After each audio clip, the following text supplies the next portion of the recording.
onların, yəni alimlərin və əmirlərin, yəni üzərimizdə olan başçılar, dövlətimizin başçısı, yəni bunların hörmətin, heybətini qoruyub saxlamaq lazımdır. Əgərlər, məsələn, dövlət başçısı, əmir o ölkədə, o insanların yaşadığı yerdə o elə bir ki, zamanətdir bir. Əgər o olmazsa və ya olmazsa insanlar arasında özbaşınalıq olar. Əgərləri ona itaət olmazsa, insanlar arasında özbaşınalıq olar.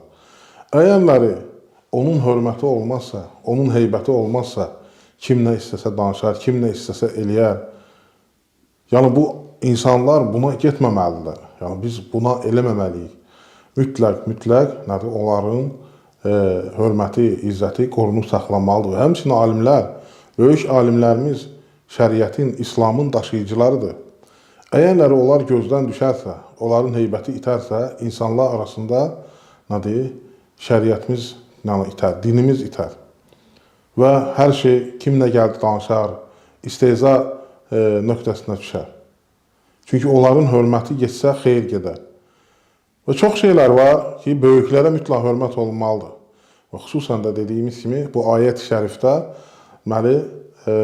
əmirlər və alimlərdir.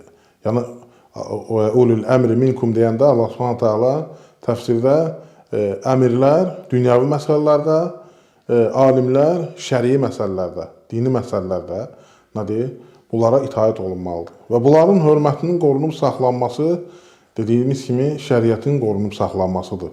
Əgər alim gözdən salınarsa və o insanlar arasında onun hörməti olmazsa və deməli insanlar arasında bidət çoxalar, xurafat çoxalar və insanlar arasında elmi olmayan çıxar danışar və insanları özü də azdırar və insanları da azdırar.